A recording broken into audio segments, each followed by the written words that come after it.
Tiko masih tidur di pos keamanan meski rumah besarnya sudah dicat dan dibersihkan. Rumah mewah milik Pulung Mustika Abima atau Tiko dan ibunya, Eni Sukaisi, masih menjadi sorotan publik. Sebab bangunan megah yang dibiarkan terbengkalai selama bertahun-tahun tanpa listrik dan air kini sudah lebih rapi dan bersih.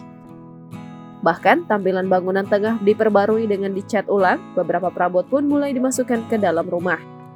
Kendati demikian, Tiko mengatakan bahwa ia belum merasa nyaman untuk kembali menetap dan tidur di sana karena rumah tersebut masih belum selesai saat ditemui di Masjid Nurul Amal, Kompleks PLN, Kelurahan Jatinegara, Kecamatan Cakung, Jakarta Timur, Senin 16 Januari 2023.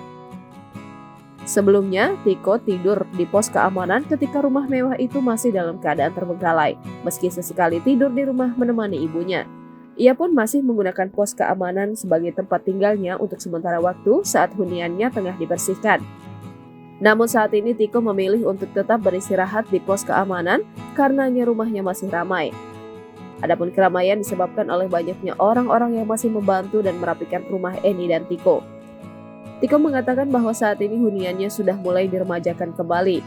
Untuk perabot sendiri, hampir sebagian besar ruangan sudah mulai terisi. Tiko mengatakan kamar tidurnya sudah mulai diisi oleh lemari dan tempat tidur. Selain pengisian perabot dan pengecatan kembali rumah, Tiko mengungkapkan bahwa pagar rumah juga sedang diperbaiki. Perbaikan dilakukan lantaran pagar rumah Eni dan Tiko dalam keadaan sudah sangat berkarat. Di sisi lain, Tiko ketika ditemui mengungkapkan bahwa ia pernah dan masih bekerja sebagai makelar mobil bekas. Berdasarkan pemaparannya, ini bermula dari kondisi ibunya yang mulai memburuk. Pada awalnya, Tiko iseng menjadi perantara penjualan ponsel bekas. Seiring waktu, teman-temannya meminta Tiko untuk membantu menjualkan berbagai macam barang. Tiko mengungkapkan jika komisi yang ia dapat kala itu Rp50.000 hingga Rp100.000. Ketika pertama kali mencoba menjadi makelar mobil bekas, Tiko sama sekali tidak mengetahui apapun tentang otomotif. Ia hanya mengetahui bahwa tugasnya adalah saling mempertemukan penjual dan pembeli. Perjalanan Tiko menjadi makelar mobil berawal dari tetangga yang hendak menjual kendaraan roda 4 itu. Ketika mendengar hal tersebut, Tiko yang sudah paham dan terbiasa menjadi makelar ponsel bekas tertarik untuk mencoba menjadi makelar mobil bekas.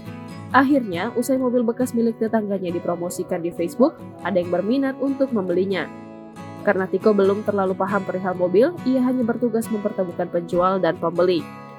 Walhasil, komisi yang diperoleh tidak terlalu banyak.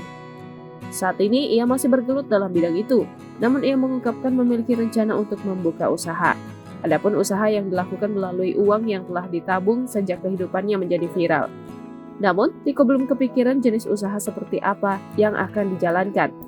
Pastinya, usaha tersebut harus bisa dilakukan sembari Tiko merawat ibunya. Kemungkinan besar Tiko akan membuka usaha di bidang otomotif.